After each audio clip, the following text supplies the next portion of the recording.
we are live. G'day everyone, Mike Jebber here, and you are listening to My Creative Journey, Season 2, Episode number 5. In this week's episode, I'm joined by a personal friend of mine and host of the Amateur Activist podcast, Isabella Herrera. I invited Isabella on this week's episode of the podcast really to scratch my own itch and to learn a little bit about how she started her podcast, and hopefully I could glean a bit of value from that in helping me start mine and come back for a second season. But, you know, Isabella shared so much wisdom and knowledge in this episode that I just think it's relevant for anyone, even if you're not starting a podcast at all. Just conversationally, how to talk to people, how to learn and share experiences, and how to share knowledge with other people. I think she spoke a lot about her own podcast and what she does to interview and make people feel comfortable, but also like just being open to learning and sharing the knowledge that she has and from other people, and how to best have conversations with people. Isabella has been hosting a podcast for over 3 years now, over 3 different seasons, having difficult conversations in the activism space. And she has had many guests on her podcast, many interesting guests as well. And I've loved talking to her through this episode about how she's able to get guests on her podcast, but also how she's able to deal with those difficult conversations that she's having around tough topics on the podcast, and really balance them with the nuance of how can she present that to her audience in the best way that they will be able to understand, digest, and come away with something really important and really valuable and learning something from the podcast. So this episode was amazing with Isabella. She shared so much, and the way that she, answers questions, but also is so interested, I think is amazing. And I hope that you guys are able to gain a lot out of this episode of the podcast. I hope you guys enjoy this episode. Hey Mike. Well, hello, Bella. Hello, I'm good. How are you? Really well. Doing really good, and great to, have a chance to have a chat to you, and I appreciate you making the time this afternoon. I feel like organizing with people is one of those really hard things to sort of get our schedules to like line up, but yeah. I'm glad for the internet these days. Like Zoom, I think opened up a whole new landscape of like connecting, but remotely. Absolutely. I feel like that's one of the best things, about I'm glad that I can start this now and have this podcast to talk to people that aren't necessarily in my space, because I don't want to be feeling like I only can talk to people that I'm around.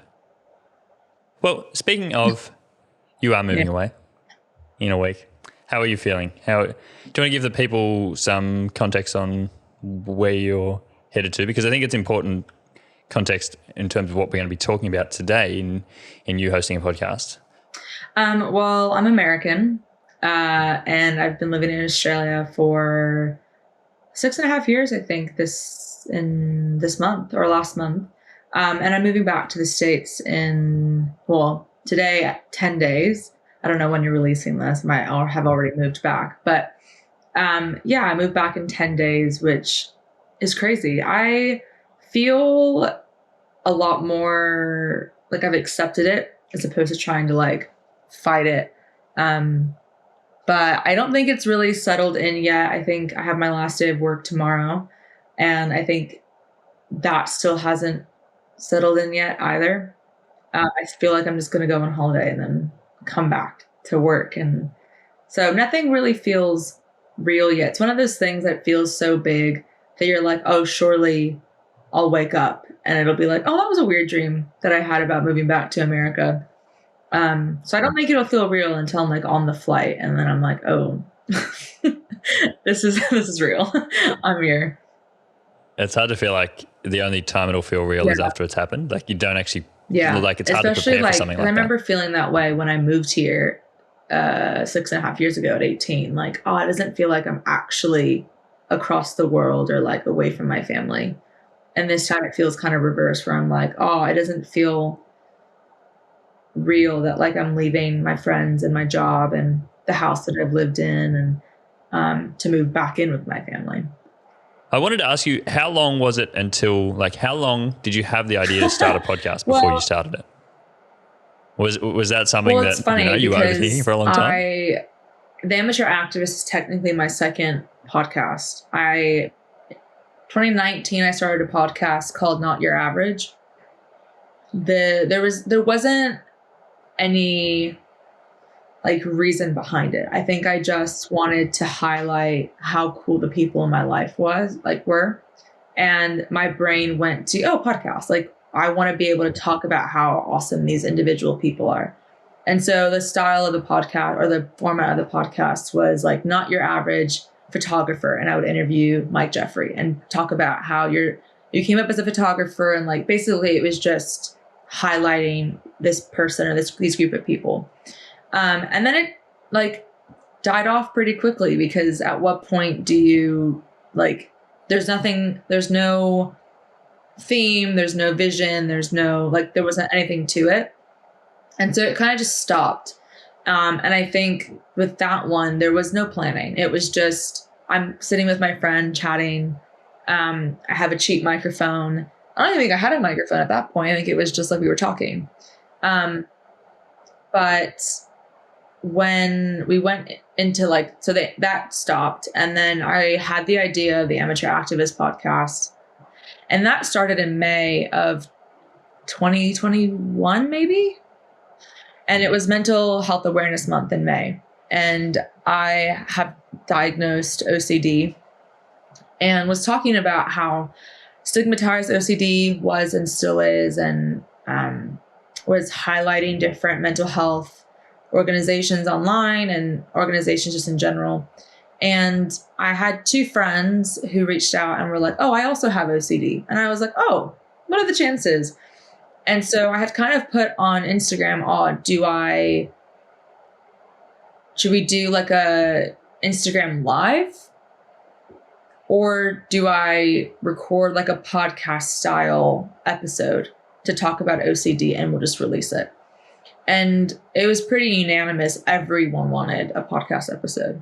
It was either that or both. Like it was either you do the podcast episodes like by itself, or you do that and a live. It was never just do the live. And I was like, okay. And so I was like, okay, well, I don't mind recording that. So I did. But then I was like, I don't know what to do with it. Like, I need to create a podcast because now I have a podcast episode. Both times I think were not very well planned out, or like didn't feel like I knew what I was doing. But with the second time around with Amateur Activist, it kind of lent itself as useful, because I put myself out there as like, I'm the amateur activist. Like, I don't know what I'm doing. I've never claimed to know what I'm doing. As opposed to the first one kind of feeling like, oh, I need to like have everything together. I don't have everything together. And so I've kind of I'm leaning into it a bit more. It's one of the hard things when you like put a label on something and tell it that it has to be this, then you are going to grow as a human. Yeah. When you outgrow that, what does it become? And I think that's why a lot of people give up on the things they do, because they're like, well, I'm not that anymore.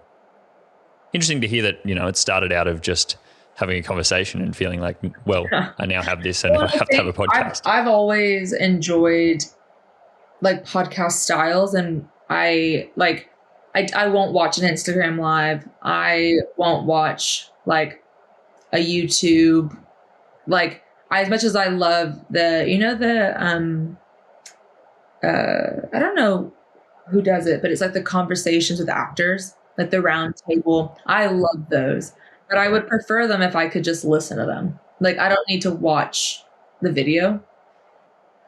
And so I really enjoy listening to people just talk. Like, I don't really listen to podcasts that are overly edited or feel like it's a production, because I want to feel like I'm in the room with the person talking and feel like, oh, this is like this feels intimate in a way that is like friendship, or like we're catching up about something.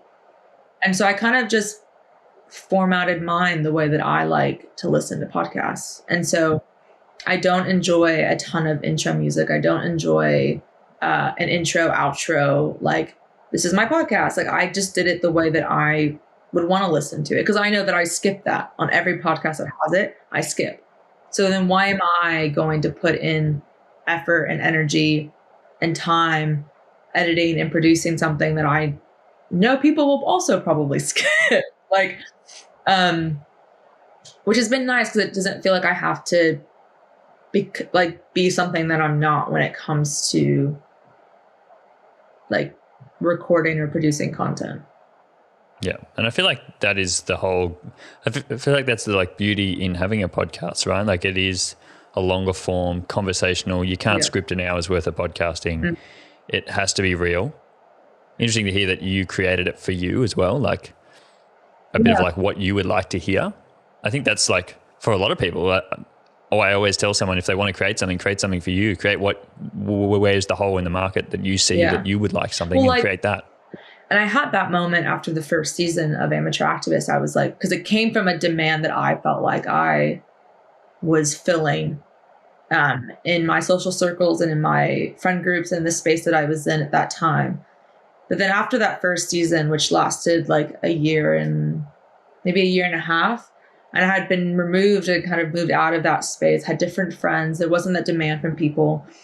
And I kind of thought, well, I can just be that. Like I did it with Not Your Average, where I just like stopped recording, stopped releasing. I can just stop Amateur Activist and leave it up and like, that's it. But I really enjoyed it. And that first season, that first year in particular, I didn't interview a lot of people outside of my immediate circle. And I think at the end of that season, like the last 6 months, I really got to meet so many people and interview them and chat with them and kind of make new relationships online. And it was that I was like, I think I can still do this in a way that still meets a demand, but it may not be as like immediate as what it used to be. I may have to like create a demand, but I can still do this in a way that is fun and fulfilling and interesting and challenging. But I have to figure out how to pivot the show to fit that now, because it's no longer like, because it started from people asking me questions about topics online. And so then I was like, well, I'll just record a podcast about it because I don't want to have to answer the same question over and over. So when that demand stopped, I now have to create the questions that people might be asking. And that pivot, I think, was crucial to like how much fun I had in season 2 in 2023, because I had so much fun. And it was kind of the first season that I was like, I'm going to commit to recording and meeting with people and interviewing and producing and whatever.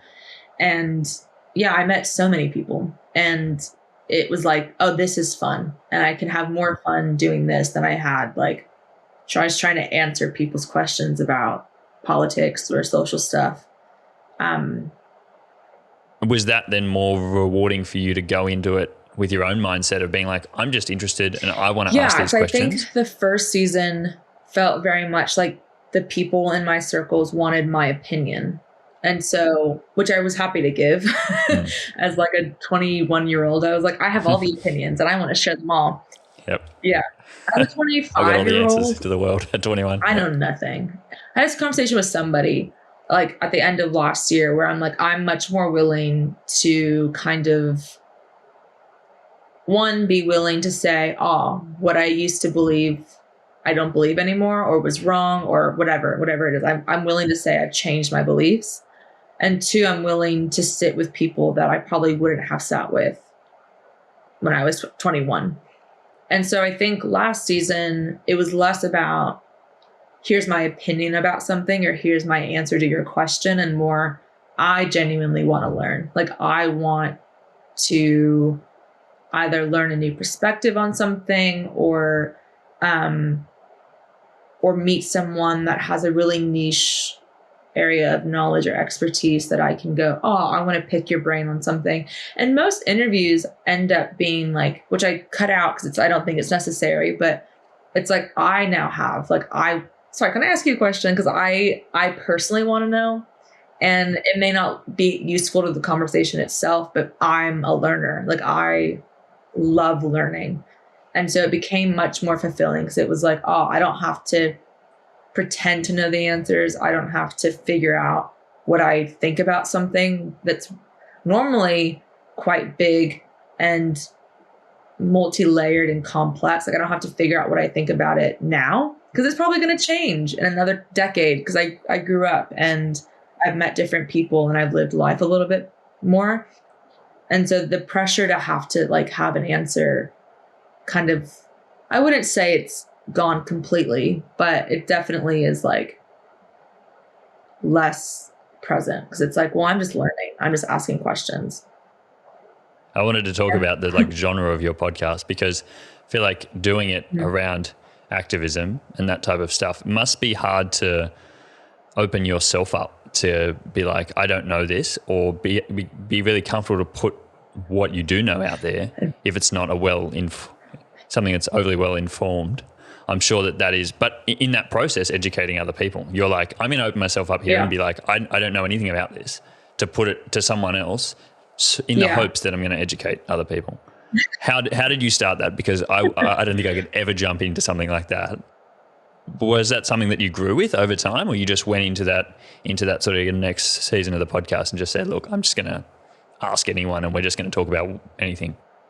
I think that first season, I was so hell-bent on being perceived to be on the right side of things.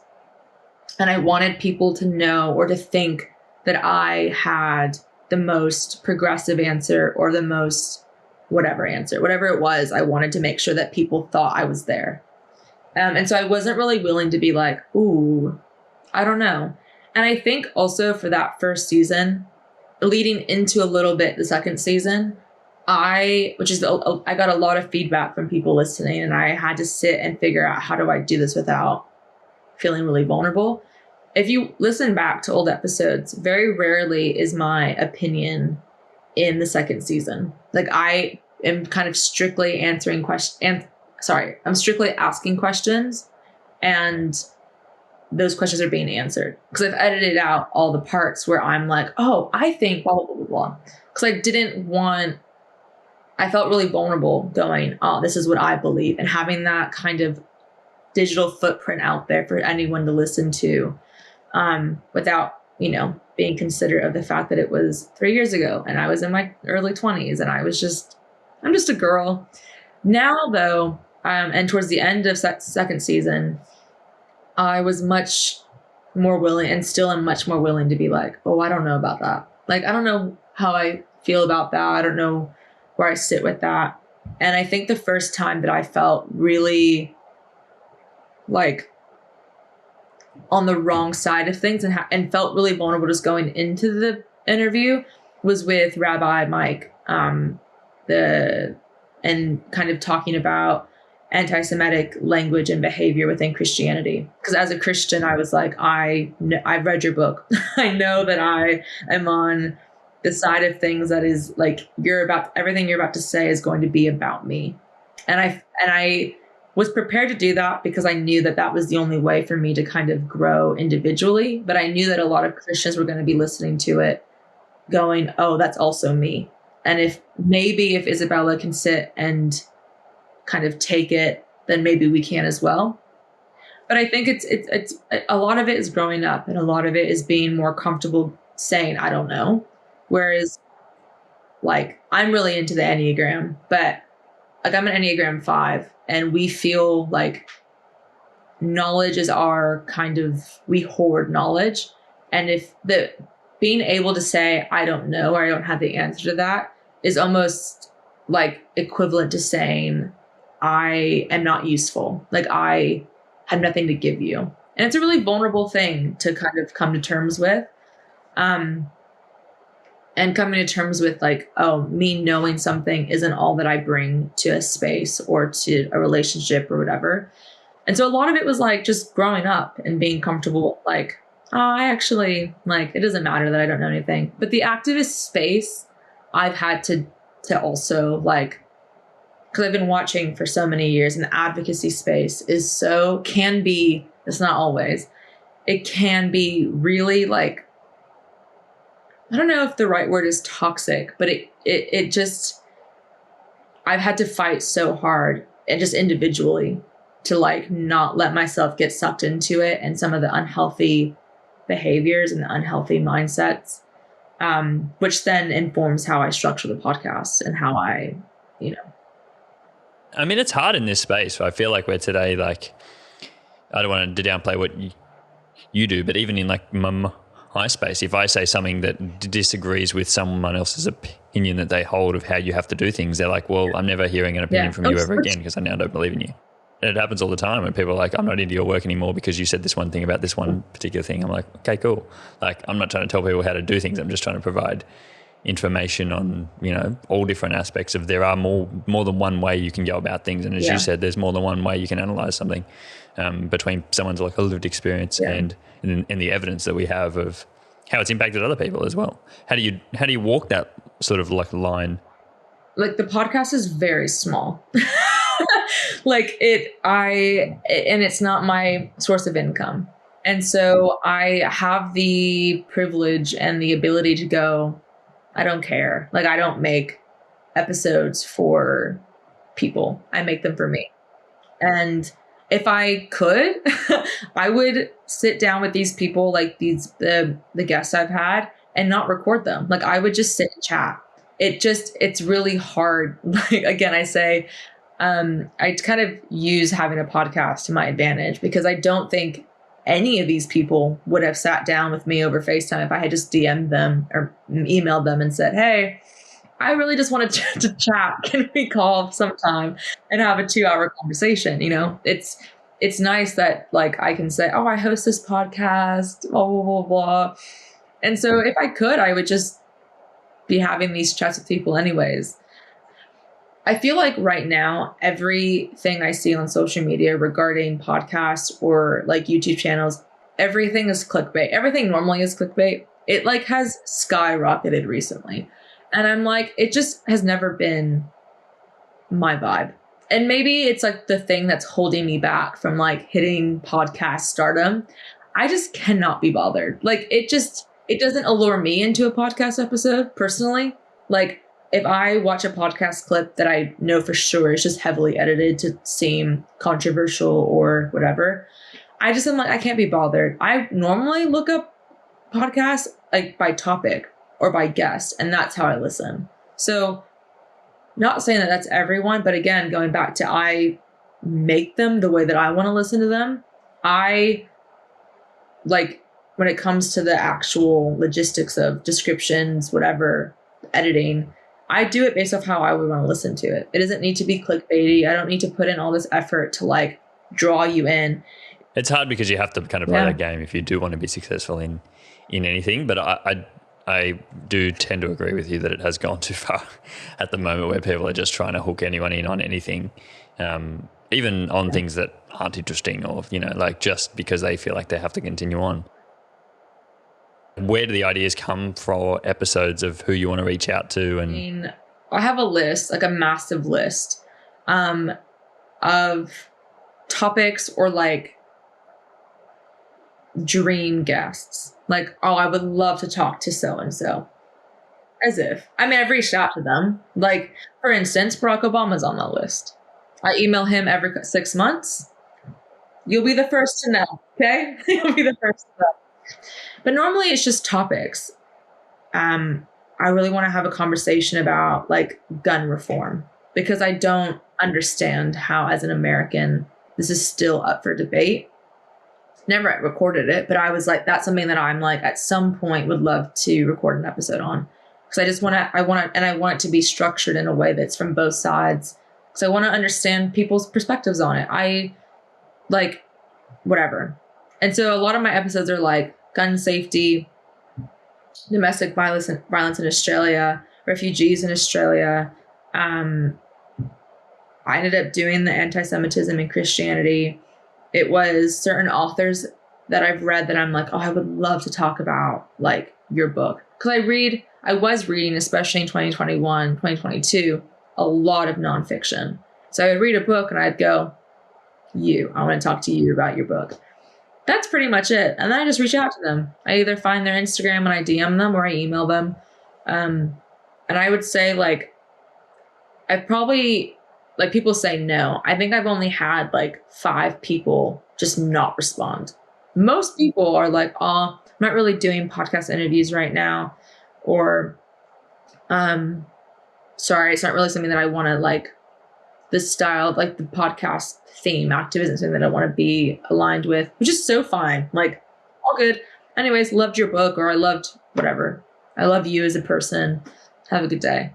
But that's about it. It's not anything that I think too much about when it comes to like, oh, how do I like say, I just say, hey, I host a podcast. This is why I think, like, this is why I want to have you on. We could talk about this. I think you'd be a great person to talk about this topic. Let me know if you have any availability. Like, that's about it. How was that for you, like throwing yourself into interviews or talking with other people in the beginning? Like, I plan episodes really particularly or really detailed down to like what I think the topic will be, what I think the title will be, I always have a list of probably 10 questions per guest. I ask them for like an hour to an hour and a half just for like, just content wise. Most people, when it goes over, they're like, please, let's keep talking. I love this. Which I'm like, that to me is a compliment that it's like, you enjoy talking to me. There's been very few people that are like, sorry, it's been an hour, I need to go. And I'm like, oh, okay, sorry. But so I think when it comes to the actual interview, I feel prepared. Like, I don't ever want to go to an interview and be like, I don't know what to talk about. Like, I don't know what to do. I enjoy the interview process more than anything. And I love prepping for an interview, and I love feeling prepared for the interview. An interview sounds so official because it doesn't feel like an interview. I wanted to ask about like podcast etiquette. Is there anything that you do like special you think to make your guests feel more comfortable? I think the nature of like an activist or advocacy podcast is that they're big topics and there's a pressure to respond right away. But there's also the pressure of saying the right thing because you don't know how someone's going to edit something. And so I think before I start like the actual episode, I always tell people like, I would prefer you stop and be quiet for 15 minutes while you think about an answer.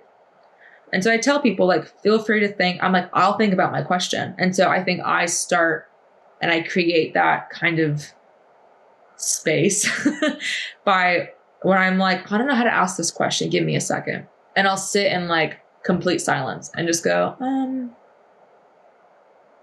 I think what I want to ask is blank. Or I'll tell people, let me think about how to segue into this next part well. And I think allowing someone to see that I may not know how to segue into something gives them oh, I can actually, she actually means that. She actually wants me to sit in silence for a minute. And I'm like, yeah, because it makes it easier to edit. Like if it's just, blanks of silence, I can edit that really easily as opposed to listening to a 30-minute ramble where you don't know what you're trying to say. The draining part of hosting a podcast doesn't just come from like, oh, I need to record. Oh, I need to edit. Oh, I need to whatever.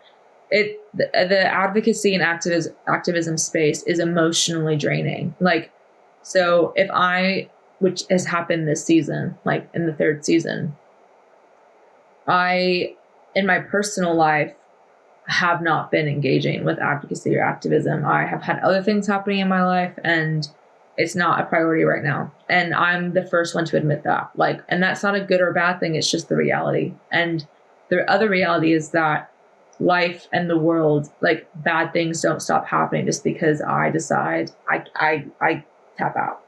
But it means I can't fake that on a podcast. I can't come on and be like, hey, let's chat, even though I know in my personal life, it is bottom of the priority list. Other people may be able to do that. I can't. And so, but I think last year what I did really well, which I did not do this year and would be my advice to people, like I didn't start my season until I had at least 2 months worth of episodes. Now, if that means you only have one episode a month, like whatever your release schedule is, that's up to you. I don't have any like advice or opinion on like it needs to be every week or every month, whatever. I release every fortnight. So for 2 months of content, that's 4 episodes.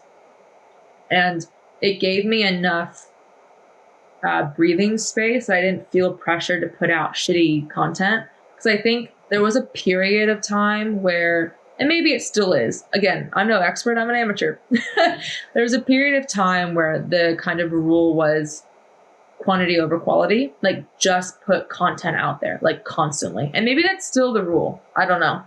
But I think that definitely was what I lent into in the first season.